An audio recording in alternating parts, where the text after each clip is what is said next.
Hello everyone, welcome back to my YouTube channel. আজকে আমি Hornet 2.0 আর FZ version 4 এর একটা ডিটেলস রিভিউ নিয়ে আসছি। কোনটা কিনা উচিত হবে এই সময়ের মধ্যে।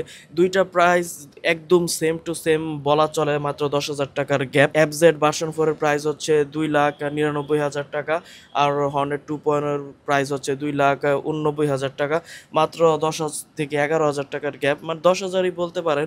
বাইকের মধ্যে তেমন কোনো গ্যাপ নাই, কিন্তু অ্যাপজেট ধরতে গেলে একটু ওভার প্রাইস আমার কাছে মনে হচ্ছে, কারণ হর্নেট আপনারা 20 সিসি বেশি পাচ্ছেন আর অ্যাপজেটে আপনি 20 সিসি কম পাচ্ছেন। অ্যাপজেটের সিসি হচ্ছে 155 সিসি, আর হর্নেট 2.0 সিসি হচ্ছে 185 সিসির একটা বাইক। আর হর্নেটের একটু পাওয়ারও বেশি, হর্স পাওয়ার হচ্ছে 16.5 আর টর্ক হচ্ছে 15.5। আর অপরদিকে অ্যাপজেট ভার্সন 4 এর হর্স পাওয়ার হচ্ছে 12 আর টর্ক হচ্ছে 13।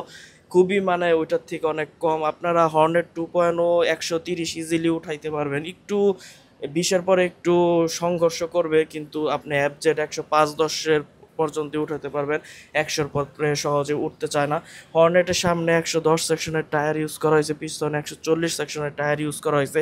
অ্যাপজেটের সামনে 110 টায়ার ইউজ করা হয়েছে, পিছনে 140 সেকশনের টায়ার ইউজ করা হয়েছে। দুইটা বাইকই অনেক ভালো, দুইটা বাইকই জাপানিজ বাইক, রিলায়েবল ইঞ্জিন।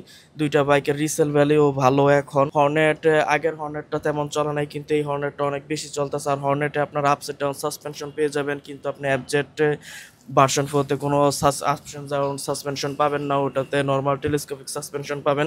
আর হর্নেটে শোয়ার সাসপেনশন ইউজ করা হয়েছে, যেটা অনেক ভালো সাসপেনশন। হর্নেটের আমার মতো অ্যাপজেটের থেকে হর্নেটের কন্ট্রোলিং ভালো হবে, ব্রেকিং ভালো হবে। হর্নেটের সামনে সিঙ্গেল চ্যানেল এবিএস দেওয়া হয়েছে, আর এফজেড ভার্সন 4-এও সিঙ্গেল চ্যানেল এবিএস দেওয়া হয়েছে। 10,000 টাকা বেশি, অর্থ কিছু দেওয়ার পরেও এফজেডের প্রাইস 10,000 টাকা বেশি, আর হর্নেটের প্রাইস 10,000 টাকা কম। আর এর থেকে বড় মজার কথা হচ্ছে হর্নেটে স্লিপার ক্লাস ইউজ করা হয়েছে, কিন্তু এফজেডে কোনো স্লিপার ক্লাস নাই। এতে আপনারা অনেক ভালো ইঞ্জিন ব্রেকিং করতে পারবেন, অনেক ক্লাস গিয়ার শিফটিং করে অনেক বেশি মজা পাবেন বাইকের মধ্যে। ওভারঅল যদি আমরা হিসাব করি, 10,000 টাকা বেশি না দিয়ে আমরা 10,000 টাকা কম দিয়ে আমার মতে হর্নেট নেওয়া অনেক ভালো হবে। এতে আমরা একটু পাওয়ারও বেশি পাচ্ছি, আর প্রাইসও কম যাচ্ছে, আর দেখতেও সুন্দর, যেহেতু আপসাইড ডাউন সাসপেনশন ইউজ করা হয়েছে। সামনের চাকা তো মোটা আছেই। থ্যাংক ইউ বন্ধুরা, ভিডিও ভালো লাগলে অবশ্যই চ্যানেলকে সাবস্ক্রাইব করবেন, ভিডিও লাইক দিবেন। Thank you.